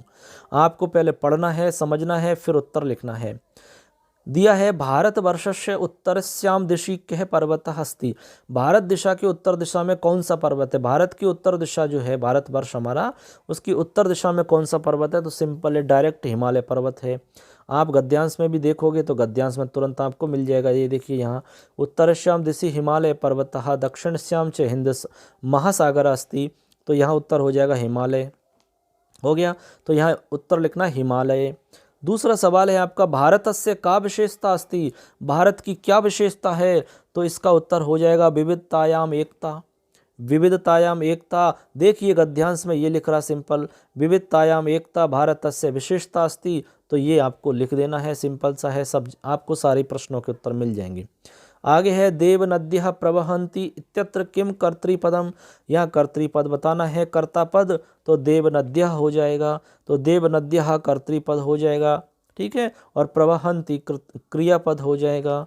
इसके बाद में लिख रहा है प्रसविनी इति पदस्य समानार्थक पद आपको अनुच्छेद से ढूंढना है। तो इसका समानार्थक पद हो जाएगा प्रसूता। क्या हो जाएगा, प्रसूता। इसमें आपको लिख रहा है प्रसूता, आप ढूंढ लेंगे आराम से, आपके कोई दिक्कत नहीं आएगी। तो इसमें प्रसूता लिखा हुआ है, तो इसी से आपको बताना है। तो ऐसे करके प्रसविनी का समानार्थक पद क्या हो जाएगा बच्चों, प्रसूता। ठीक है, मिला के नहीं मिला, गद्यांश को पढ़ो अच्छे से, तब जाके आपको मिलेगा। प्रसूता आपका ये देखो यहाँ मिल रहा है, ये लिखा वीर प्रसूता लिखा हुआ है ना, ये वीर प्रसूता। ये तो प्रसूता का मतलब यही होता है जो प्रसविनी का अर्थ होता है। एक तो ये हो गया। ये आप नहीं करना चाहते हो तो अथवा के अंदर भी आपके दूसरा है, कालिदास जी के बारे में आपको यहाँ लिखा हुआ है, तो ये भी आप कर सकते हो। ये भी एकदम सिंपल है।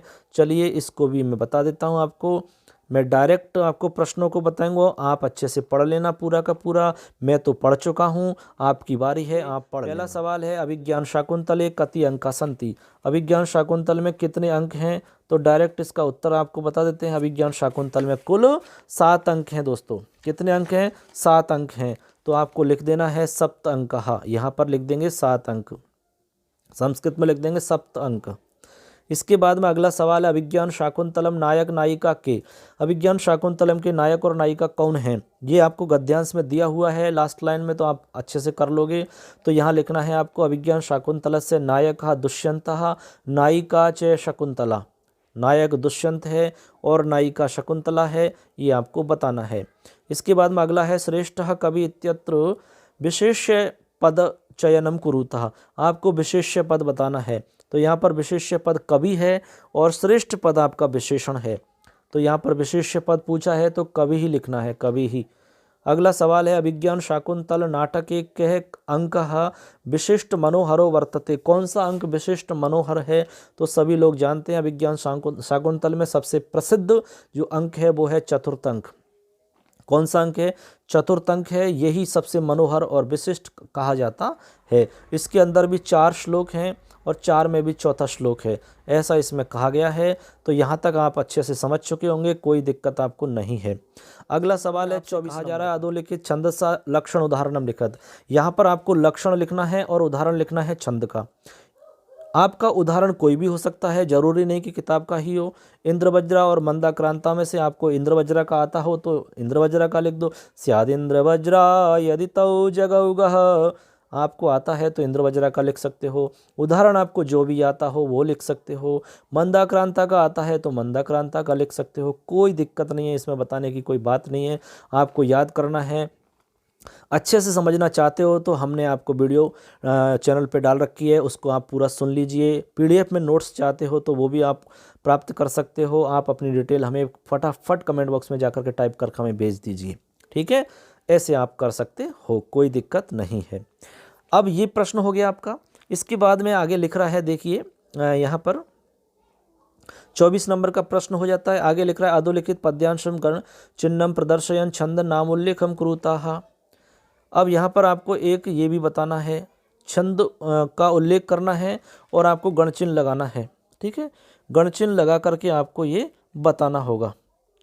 ये आपका अथवा में भी दिया हुआ है इन्होंने, तो आप ये कर सकते हो। 2 हैं, ये अथवा में करना है, इन्होंने ठीक नहीं दिया। या तो आप ये वाला कर सकते हो, ठीक है, और या फिर आप ये कर सकते हो। दोनों में से आप कोई भी एक करेंगे तो आपको नंबर मिल जाएगा। अब आप देखोगे जैसे पृथिव्याम पुत्रास्ते जननी बहवा संति सरलाहा, इसको देखोगे तो इसमें आप गणचिन्ह लगाओगे तो शिखरणी का बनेगा, यानी इसमें शिखरणी है छंद, ठीक है। गणचिन्ह आप लगाना जानते ही हो, कोई दिक्कत वाली बात नहीं है। गणचिन्ह लगाना आप सीखना चाहते हो, पूरे छंद की डिटेल्स चाहते हो तो वीडियो देखिए, छंद वाला हमारा पूरा बिल्कुल डिटेल से मिल जाएगा। हालांकि इसमें कोई दिक्कत नहीं है, आप गणचिन्ह लगा सकते हो। आप टोटल वर्ण गिन लो, शिखरणी इसमें छंद हो जाएगा आपका। इसके बाद में नीचे लिख रहा है या सृष्टि सृष्टुराद्या वहति विधिहुतम या हवीर्या च होत्री। इसको काउंट करोगे तो 21 मिलेंगे। सृगधरा का उदाहरण है, तो ये आपका सृगधरा हो जाएगा, कोई इसमें तकलीफ नहीं है। ऐसे करके आपके 24 प्रश्न हो जाते हैं। थोड़े से और बच्चे कंप्लीट होने वाला है। अब देखिए अगला आपका सवाल है 25 नंबर का।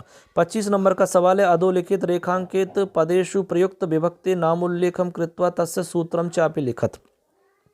यहाँ पर आपको बताना है कि रेखांकित जो पद है वहाँ पर कौन सी विभक्ति प्रयोग हुई है और उसका सूत्र का नाम उल्लेख करना है। अब देखिए यहाँ पर हम आपको बताते हैं। सबसे पहले इसमें उदाहरण है मोहन ग्रामम प्रतिगच्छति, मोहन गांव की ओर जाता है। अब यहाँ पर ग्रामम जो है यहाँ पर रेखांकित किया हुआ है, तो आपको ये बताना है कि इसमें जो रेखांकित पद है इसमें कौन सी विभक्ति है। तो सबसे पहले इसमें बताना है द्वितीय विभक्ति है। कौन सी विभक्ति है? द्वितीय। सूत्र बताना है, तो द्वितीय विभक्ति किससे हुई है? यहाँ पर एक नियम है अविता परिता समया निक्सा हा प्रति योगेपि द्वितीय, ये आपको लिख देना है। इसकी वजह से द्वितीय विभक्ति हुई है, आपको 1 नंबर मिल जाएगा, ठीक है। कारक आप ढंग से पढ़ोगे, पूरी डिटेल से पढ़ोगे तो आपको ये एक भी सवाल गलत आपका नहीं होगा, बिल्कुल करेक्ट हो जाएगा। आप पूरी वीडियो देख सकते हो, कारक का वीडियो हमने अच्छे से बनाया है, कंप्लीट पूरा देख सकते हैं। अगला है आपका शिष्याय स्वस्ति ही, शिष्य का कल्याण हो। तो यहाँ पर कौन सी विभक्ति है? सिंपल है, शिष्याय में चतुर्थी विभक्ति है। कौन सी विभक्ति बच्चों? चतुर्थी विभक्ति है। तो चतुर्थी विभक्ति आप लिख देंगे यहाँ पर। और किस कारण से है तो आप सूत्र लिख देंगे नमः स्वस्ति स्वाहा स्वधा अलम बसठ योगाच्च। इस सूत्र के कारण यहाँ चतुर्थी विभक्ति हुई है। इसके बाद में अगला है जटावी तापसा प्रतीयते, जटाओं से तपस्वी प्रतीत होता है। तो यहाँ पर आपको पता है तृतीय विभक्ति है, तो यहाँ लिख देंगे तृतीय विभक्ति। कारण क्या है, इत्थम भूत लक्षणे सूत्र है इसका, इत्थम भूत लक्षणे सूत्र की वजह से हुई है, तो आप इसका लिख देंगे इत्थम भूत लक्षणे सूत्र। इसके बाद में अगला है हरि ही असुरात् त्रायते, हरि असुर से बचाता है, तो रक्षा करता है किससे, असुर से। तो यहाँ पर हो जाएगा आपका वित्रार्थानाम भय हेतु सूत्र है आपका, रक्षार्थक धातु और आप त्रार्थक धातु, ठीक है। तो उसमें आप पंचमी विभक्ति लगाते हैं तो पंचमी विभक्ति हो जाएगा वित्रार्थानाम भय हेतु, आपको सूत्र लिख देना है। इसके बाद में आगे है गवाम गोशु व कृष्णा बहु क्षीरा, ये सीरा नहीं है क्षीरा है, लिखा हुआ गलत है। तो यहाँ पर गायों में कृष्णा जो काली गाय है वो बहुत दूध देने वाली है। तो यहाँ पर देखो गवाम गोशु में षष्ठी और सप्तमी विभक्ति होती है। जब सप्तमी विभक्ति आप पढ़ोगे, आप अधिकरण कारक पढ़ोगे, तो इसमें एक सूत्र आता है यतश्च निर्धारणम, उसके कारण यहाँ पर आपको षष्ठी और सप्तमी विभक्ति लगानी पड़ती है, यानी षष्ठी और सप्तमी विभक्ति होती है यतश्च निर्धारण के सूत्र के माध्यम से। तो ये आपका नियम हो गया, ये सूत्र हो गया। ऐसे करके आप लिख दोगे षष्ठी या सप्तमी और सूत्र हो गया यतश्च निर्धारणम, ऐसे आपको बताना होगा। ये करना चाहो तो ये करो, नहीं तो अथवा में और भी दे रखे हैं, ये भी कर सकते हो। इसमें दे रखा है देखो, अथवा वाले भी देख लेते हैं, कोई दिक्कत नहीं है। अथवा में दिया है गुरवे नमः, गुरवे नमः, तो इसमें आपको बताना है चतुर्थी विभक्ति है। और कारण क्या बताना है चतुर्थी विभक्ति का, तो चतुर्थी विभक्ति का कारण हो जाएगा इसमें आपका नमः स्वस्ति स्वाहा स्वधा अलम बसठ योगाच्च। इसके कारण यहाँ पर क्या हो जाएगी, चतुर्थी विभक्ति हो जाएगी। इसके बाद में अगला है कविषु कालिदास श्रेष्ठा, कवियों में कालिदास श्रेष्ठ हैं, तो कवियों में कालिदास श्रेष्ठ हैं। तो इसमें क्या होगा, देखिए दूसरा वाला हो गया कविषु कालिदास श्रेष्ठा, तो आपका षष्ठी विभक्ति हो जाएगी, यहाँ पर षष्ठी लिख रही है कविषु, तो कविषु कालिदास श्रेष्ठा ऐसा आपको बताना है। तो इसमें आपको क्या बताएंगे, श्रेष्ठ है, तो इसमें आपका कविषु कालिदास श्रेष्ठा दूसरा उदाहरण है। यहाँ पर आपको विभक्ति बतानी है षष्ठी और आपको कारण बताना है यतश्च निर्धारणम। अगला है मुक्तये हरिम भजति, मुक्तये हरिम भजति में कौन सी विभक्ति है, हरिम में द्वितीय विभक्ति है, ठीक है। तो आपको द्वितीय विभक्ति का इसमें कारण बताना है। मुक्ति के लिए हरिम भजति, मुक्ति के लिए किसको बचता है, हरि को बचता है, तो यहाँ पर आपको बता देना है। अलम विवादेन में तृतीय विभक्ति बता देनी है। जनक पुत्राय क्रोध्यति में आपको क्रोध में चतुर्थी विभक्ति बता देनी है। तो सिंपल सा है, कुल मिला के आप कारक पढ़ लोगे तो आराम से आप कर लोगे, कहीं भी कोई दिक्कत आपके नहीं आने वाली, कोई समस्या नहीं है, आराम से आपके हो जाएंगे। बस कारक के सूत्र याद रखने हैं और उनके उदाहरण याद रखने हैं। पूरा वीडियो आप देख सकते हो, हमने अच्छे से इनको बनाया है। चलिए दोस्तों, थोड़ा वीडियो लंबा हो रहा है इसलिए हम थोड़ा सा जल्दी करते हैं, कोई दिक्कत नहीं है, लास्ट चल रहा है आपका। अब देखिए आगे है आपका जो सवाल नंबर 26 सवाल में आपको दिया हुआ है संधि का है। इसमें आपको इनके संधि विच्छेद करने हैं और संधि विच्छेद करने के बाद में आपको सूत्र का नाम बताना है कि कौन से सूत्र से ये संधि हुई है। आपको पता है कि 12वीं कक्षा में केवल आपके स्वर संधि ही चलती है, तो स्वर संधि का अध्ययन आपको करना है। तो देखिए सबसे पहले मध्वरी दे रखा है, तो मध्वरी को आपको पहले संधि विच्छेद करना है, मधु धन अरि, ठीक है। मधु धन अरि करेंगे तो मध्वरी बनेगा और सूत्र लगेगा एको यणाची, हो गया। इसके बाद में दूसरा है परोपकार, तो पर धन उपकारः, परोपकार होगा, गुण संधि हो जाएगी, सूत्र लगेगा आद गुण है, तो सूत्र लग जाएगा आद गुण। इसके बाद में महेंद्र बनेगा, तो महाधन इंद्र, यहाँ भी आपकी गुण संधि, सूत्र लगेगा आद गुण। इसके बाद में गंगौघ, तो गंगौघ में गंगाधन ओघ है, ये यहाँ हो जाएगी वृद्धि संधि और सूत्र लगेगा वृद्धि रेची, तो वृद्धि रेची से वृद्धि संधि हो जाएगी। ऐसे करके चारों का आपको सूत्रों के बारे में बता दिया है और संधि विच्छेद हो गया है। ऐसे करके आप जो भी आपकी पुस्तक में उदाहरण दे रखे हैं उन उदाहरणों को अच्छे से देख लीजिए। हमने संधि के वीडियो बनाए हैं, उनको आप पूरा देख सकते हो, अच्छे से समझ में आ जाएगा, ठीक है। ये तो हो गया एक। दूसरा इसी में आपका सवाल है अधोलिखित कश्चित् द्विपदयोः सूत्र लेख पूर्वकम संधि कुरुताः। अब यहाँ पर क्या करना है, अगला इसमें जो प्रश्न है वो ये कह रहा है कि इनमें से कश्चित् द्विपदयोः, कोई दो पद आपको छांटने हैं, उनमें आपको क्या करना है, सूत्र उल्लेख करना है और संधि करनी है। चलो देख लेते हैं ये भी। देखिए अब यहाँ देखो इनमें से कोई भी दो करने हैं। विष्णु धन उदय उदय, तो यहाँ विष्णु उदय हो जाएगा, दीर्घ संधि हो जाएगी, सिंपल सा है। अब किस किस सूत्र से है, तो सूत्र हो जाएगा अकह सवर्णे दीर्घ, इस सूत्र से यहाँ पर दीर्घ संधि हो जाएगी। ऐसे ही कवि धन इंद्र है, तो यहाँ भी दीर्घ संधि हो जाएगी, तो छोटी ई और छोटी ए दोनों ई मिलके दीर्घ ई हो जाती है, कवि इंद्र बन जाएगा। यहाँ भी अका सवर्ण दीर्घ लगता है। इसके बाद में ने धन अति है, तो नयति बन जाएगा। यहाँ पर एचो अयवायाब से अयादि संधि हो जाती है, तो यहाँ पर अयादि संधि बन हो जाएगी। यहाँ पर हित धन उपदेश है, तो हितोपदेश बन जाएगा। गुण संधि आद गुण से हो जाती है। ऐसे करके यहाँ पर बना सकते हो, कहीं कोई दिक्कत नहीं है। अब देखिए बच्चों, यहाँ पर आता है आपका 27 नंबर का सवाल। 27 नंबर के प्रश्न में कई बच्चों को तकलीफ हो रही थी, तो आज वो तकलीफ आपकी दूर हो जाएगी। 27 नंबर के सवाल में आपको करना क्या है, देखिए 27 नंबर के सवाल में आपको दो मिलेंगे, यानी अथवा में मिलेगा। पहला है आपका सबसे पहले कि प्रदत्त शब्दानाम प्रयोगम कुर्वन् एकम अनुच्छेदम लिखत, यानी आपको दिए हुए जो शब्द हैं उनका प्रयोग करके आपको एक अनुच्छेद तैयार करना है, एक गद्य लिखना है। एक तो ये कर सकते हो, इसमें दिया है कि भारतीय संस्कृति, धर्म प्राधान्यम, आध्यात्मिक भावना, सदाचार पालनम, वर्ण व्यवस्था, आश्रम व्यवस्था, कर्मबाध, पुनर्जन्म, अहिंसा पालनम, तपोमय जीवनम, ये आपके दिया है। इन शब्दों का प्रयोग करके आपको एक गद्यांश लिखना है। ठीक है, छोटे छोटे वाक्य बना सकते हो कि भारतीय संस्कृति ही अपूर्वाहा संस्कृति वर्तते, या हमारी भारतीय संस्कृति विशेष संस्कृति है, इसमें विविधतायाम एकता विशेषता अस्ति। ऐसे आप कुछ भी वाक्य बना सकते हो, छोटे छोटे वाक्य बना सकते हो। अब इसीलिए आपको यहाँ पर कुछ शब्द दिए हैं कि इन शब्दों का आप प्रयोग करके वाक्य बना सकते हो, इनका प्रयोग आपको करना है, तब आप वाक्य बना लो और एक गद्यांश लिख लो, एक अनुच्छेद तैयार कर दीजिए। ये आपके लिए 6 नंबर का मैटर है। यदि इसमें आपको लिखने में तकलीफ होती है तो बहुत ही सरल है आपका दूसरा अथवा वाला। अथवा वाले में आपको कहानी क्रम से जमाने के लिए आती है, तो अब इसमें कहानी क्रम से जमानी होगी आपको। अब देखो कहानी में ये होता है बच्चों, कोई कहानी नई भी आ सकती है, ऐसी कोई कहानी आती है जिसके बारे में आपने कभी सुना नहीं है, देखा नहीं है, तो वहाँ तकलीफ हो सकती है। लेकिन थोड़ा बहुत भी यदि आपको आता है तो आप उनको जमा सकते हो, क्रम से उनको रख सकते हो, कहीं दिक्कत नहीं आती है। तो ये कहानी जो है वो खरगोश और कछुआ वाली कहानी है। जब दोनों में खरगोश और कछुआ में जो दौड़ होती है, दौड़ में कछुआ जीत जाता है, ये वाली कहानी है जो हम बहुत पहले से पढ़कर आए हैं। ठीक है ना, वही कहानी है। इनकी लाइनों को आपको जमाना है क्रम से, कोई दिक्कत नहीं है। तो इसमें सबसे पहले जो लाइन आ रही है वो आ जाएगी आपकी, देखिए एकस्मिन् बने एकः शशकः प्रति वसति, इसमें ये लाइन आपकी सबसे पहले आ जाएगी 1 नंबर पे।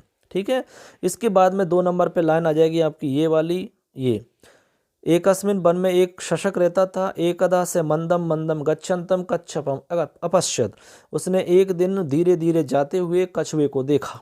ठीक है, इसके बाद में क्या हुआ, शशकः कच्छपस्य उपहासम अकरोत्, तो उसने क्या किया, उसका उपहास किया। ठीक है, शशकः ने जो खरगोश था उसने कछुए का उपहास किया, उसका मजाक बनाया। इसके बाद में क्या हुआ, इसके बाद में आगे देखिए, आगे आपका आएगा यहाँ पर देखिए ये न, ये वाला एकदा तयो मध्य धावन प्रतिस्पर्धा भवत, एक दिन दोनों के अंदर दौड़ की प्रतिस्पर्धा हो गई कि चलो दौड़ लगाते हैं कौन जीतता है। इसके बाद में क्या हुआ, इसके बाद में आएगा ये वाला, इसके बाद में तस्य वेगः तीव्र आसीत अतः स गर्विता भवत, यानी उसका वेग तीव्र था, किसका, शशक का, खरगोश का, इसलिए वो घमंडी था, घमंड हो गया उसको। ठीक है, इसके बाद में फिर क्या हुआ, इसके बाद में आपके ये देखिए यहाँ पर दूसरे नंबर पे शशकः तीव्र वेगेन धावयित्वा श्रांतः जाता, वो तीव्र वेग से दौड़ करके शांत हो गया, यानी थक गया।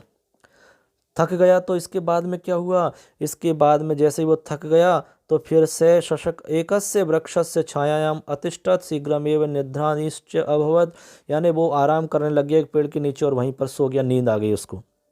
ठीक है, तो नींद आ गई तो फिर क्या हुआ, अब फिर क्या हुआ, तो देखिए यहाँ पर देखिए ये वाली लाइन, तो यहाँ पर कच्छपा मंदम मंदम किंतु निरंतरम चलन लक्ष्यम प्राप्तवान, जो कछुआ था वो धीरे धीरे चलता हुआ अपने लक्ष्य को प्राप्त कर लेता है।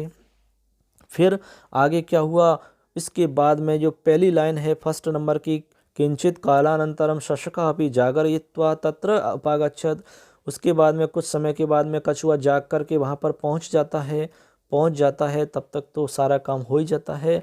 उसके बाद में जो पंक्ति बचती है एक ये आ जाएगी, कच्छपा लक्ष्यम प्राप्तवान इति दृष्ट्वा शशका लज्जितो अभवत्। कछुआ दौड़ जीत गया, लक्ष्य को प्राप्त कर लिया, देख करके खरगोश लज्जित हुआ। ऐसे करके ये कहानी आपकी हो जाती है। तो ऐसे करके आपके इसमें ये नंबर पूरे मिल जाते हैं दोस्तों। तो ऐसे करके आपका ये हो जाता है सेकंड लास्ट प्रश्न। कोई दिक्कत नहीं है, आराम से आप कर सकते हो। लास्ट प्रश्न और है एक और, थोड़ा सा धैर्य रखिए, कोई दिक्कत नहीं है। बस देखिए लास्ट आपका प्रश्न है दोस्तों। देखिए इसमें क्या करना है आपको, केशांचित षड्वाक्या नाम संस्कृत भाषायाम अनुवाद करना है। आपको कोई भी 6 वाक्यों के संस्कृत में अनुवाद करना है, ठीक है ना। तो सिंपल सा है, अनुवाद के हमने 4-5 वीडियो बनाए हैं, पूरा देख लो डिटेल से, कंप्लीट अनुवाद का आपका कार्य हो जाएगा, कहीं भी दिक्कत नहीं होगी। 6 नंबर का मैटर अनुवाद का। अब देखो यहाँ पर हम प्रत्येक को बता ही देते हैं सारे के सारे। मैं दूध पीता हूँ, तो इसका वाक्य बनेगा अहम दुग्धम पिबामी। अहम दुग्धम पिबामी बन जाएगा, अहम दुग्धम पिबामी। दूसरा है वह मित्रों के साथ उद्यान में खेलता है, तो वाक्य बन जाएगा सह मित्रैः सह उद्याने क्रीडति। सह है मित्रैः सह उद्याने क्रीडति, वह मित्रों के साथ उद्यान में खेलता है। इसके बाद में अगला है सड़क के दोनों ओर वृक्ष हैं, तो इसका हो जाएगा राजमार्गम अभिता वृक्षा संति। राजमार्ग के दोनों ओर वृक्ष हैं। इसके बाद में सरोवर में कमल का फूल खिलता है, तो हो जाएगा सरोवरे कमलम विकसति। सरोवर में कमल खिलता है। अगला है बालक घोड़े से गिरता है, तो इसका बन जाएगा बालक अश्वात पतति। अश्वात पतति घोड़े से गिरता है।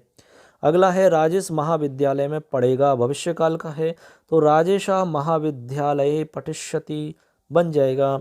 इसके बाद में वीणा ने कल श्रीमद् भागवत गीता पढ़ी, तो हो जाएगा वीणा हयः, हय यानी कल, बीता हुआ कल, वीणा हय श्रीमद् भागवत गीता पठितवती या अपठत हो जाएगा। इसके बाद में आप मुझे पुस्तक दो, भवान पुस्तकम ददातु, ठीक है, भवान मह्यम पुस्तकम ददातु, मुझको पुस्तक दो या मेरे लिए पुस्तक दो, तो मह्यम पुस्तकम ददातु हो जाएगा। राम पत्र लिखता है, राम है पत्रम लिखति हो जाएगा। कवियों में कालिदास श्रेष्ठ है, कविषु कालिदास श्रेष्ठः, कविषु कालिदास श्रेष्ठः बन जाएगा। वृक्ष से पत्ता गिरता है, वृक्षात पत्रम पतति, एक पत्ता गिरता है तो एक वचन ही आएगा, वृक्षात पत्रम पतति। लास्ट है बालक को पुष्प अच्छा लगता है, तो बालकाय पुष्पम रोचते। यदि यहाँ होता बालक को दूध अच्छा लगता है, दुग्धम रोचते। लड्डू अच्छा लगता है तो बालकाय मोदकम रोचते, तो बन जाएगा बालकाय पुष्पम रोचते। ऐसे करके आपके सारे वाक्य बन जाते हैं। तो ऐसे करके दोस्तों 1 से लेकर के 28 प्रश्न आपके कंप्लीट हो जाते हैं। आशा करते हैं आपने पूरा वीडियो देखा होगा अच्छे से। ये है हमारा मॉडल पेपर, आदर्श मॉडल पेपर 2021 संस्कृत के विद्यार्थियों के हित में। ये हमने प्रयास करके कंप्लीट आपका वीडियो बनाया है दोस्तों। अच्छा लगा तो कमेंट जरूर करें और अपने दोस्तों को शेयर करें। और चैनल पर ऐसी जानकारी आपको मिलती रहती है हमेशा, तो चैनल को फटाफट सब्सक्राइब कर लें, अपने दोस्तों को भी शेयर करें। चलिए आज इस वीडियो में इतना ही पर्याप्त है। आगे फिर एक नए टॉपिक के साथ में आपसे फिर मुलाकात करेंगे। आप सुन रहे हैं आप सबका दोस्त लखनलाल माली। धन्यवाद दोस्तों, थैंक्स।